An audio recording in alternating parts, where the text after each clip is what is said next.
Years ago, I started my business. I've been in the real estate business for many, many years. Things were going very well. I traveled all over the world. I had everything in life. In 2008, the real estate crash happened, and I crashed along with it. Instead of turning to God, I turned to alcohol. Everything around me began to fall apart. My marriage was falling apart. I was losing monies left and right. My alcoholism was out of control. I was in and out of detox. I was up at the McKay-D psych ward on numerous occasions. Around 2010, my wife had enough and she left me. She took our son, she packed her bags and moved. I felt hopeless, I felt despair.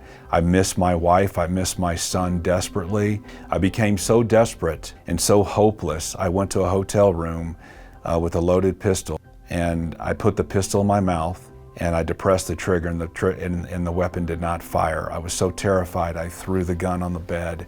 I stayed in the hotel room, and finally the hotel staff was knocking on my door, and they transferred me to a crisis center.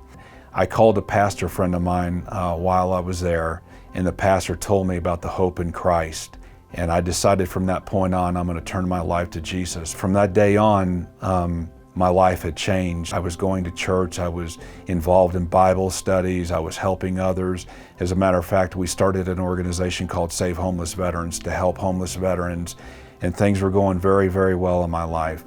And I remember one day I got a phone call, and I decided to step out and take the phone call, and it was the FBI, and they wanted to talk to me about some of my business dealings back in 2008 and 2009. I made some really bad decisions during the economic crash, and I found out I had to go to federal prison.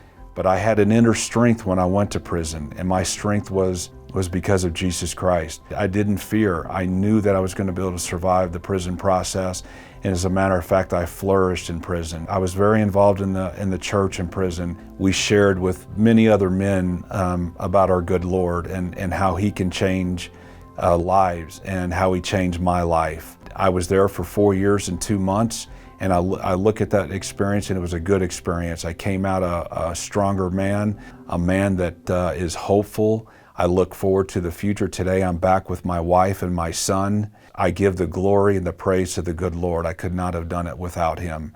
And I encourage everyone in this church, if you're suffering, if you're struggling with something, turn to the Lord, pray to Him, and I promise you He will answer your prayers.